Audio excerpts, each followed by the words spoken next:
Hello, everybody. Welcome back to the channel. So, I don't know if you guys have heard about the shooting in Uvalde, Texas, um, but it has been the biggest mass shooting um, in an elementary school, in Robb Elementary School, in recent history, right? The largest one before that was in Sandy Hook in 2012. And basically, I want to update everybody because um, the police has changed their story 12 times, y'all, that we know of, right? That we know of. And one, I want to say, I recognize that this is a problem that only happens in the United States. And I don't know what it's going to take to change it because our politicians are literally, um, it seems like they're just bought and sold by the gun companies, right? And the irony is, they had an NRA meeting yesterday, I believe, and they banned all the guns. They banned all the guns at the NRA meeting um, because they know that they're dangerous, right? So anyway, there's an 18-year-old boy named Salvador Ramos who basically initially was, confronted by the police, but he broke through and massacred 19 children and two teachers. And what gets me is the fact that, um, you know, the police were outside handcuffing the parents. Okay. They have no problem busting down doors when it comes to Black and brown people. Um, but they waited for a key. It was a Border Patrol agent with a key a whole hour later, y'all, that ended up killing the shooter. But I'm going to read you a little bit from the Insider because they found out that the police department has changed their story not once or twice, but 12 times. Okay.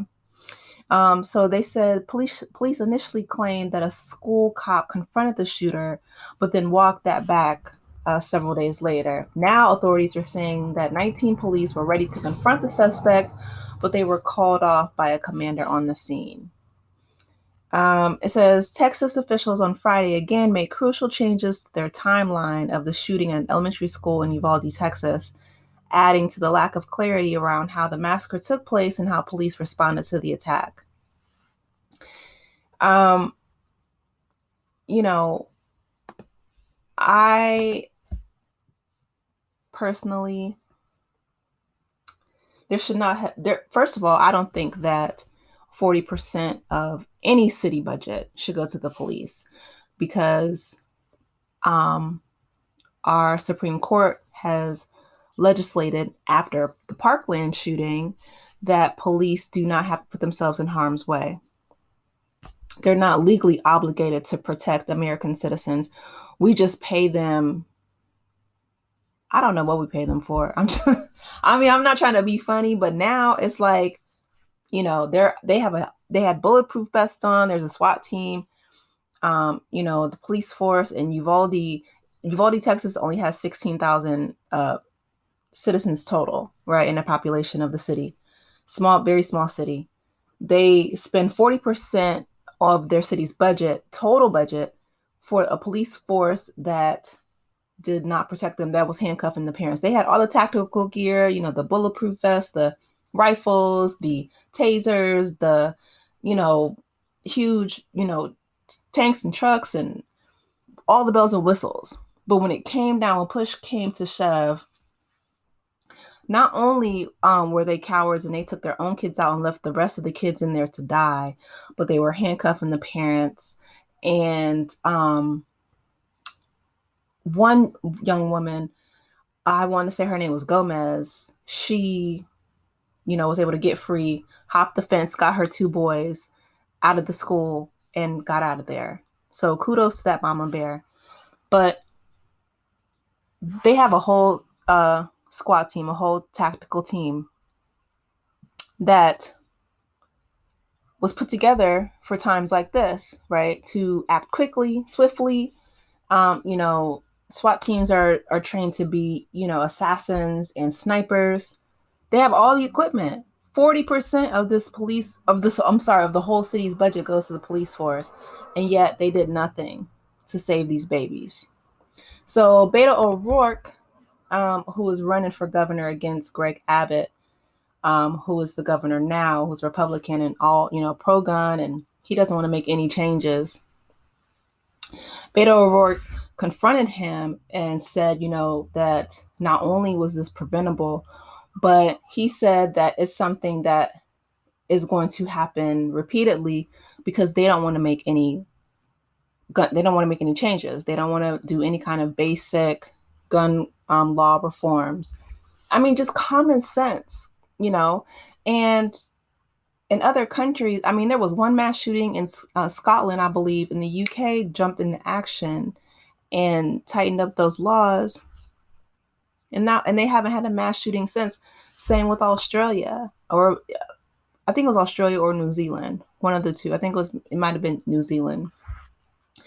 But the point is that other countries, when there's a mass shooting that happens, the administrators and those that are elected to, you know, govern and protect their citizens, they do their jobs and they create legislation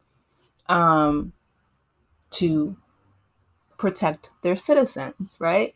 From crazy people. There's crazy people. I mean, and that's another thing that pisses me off. They talk about, you know, well, it's a mental health issue, and they try to make it like a singular individual issue. And even if that's the case, Greg Abbott, who's at the table seated here, slashed the budget. There was a $211 million that he slashed and he cut from mental health, you know, that was set aside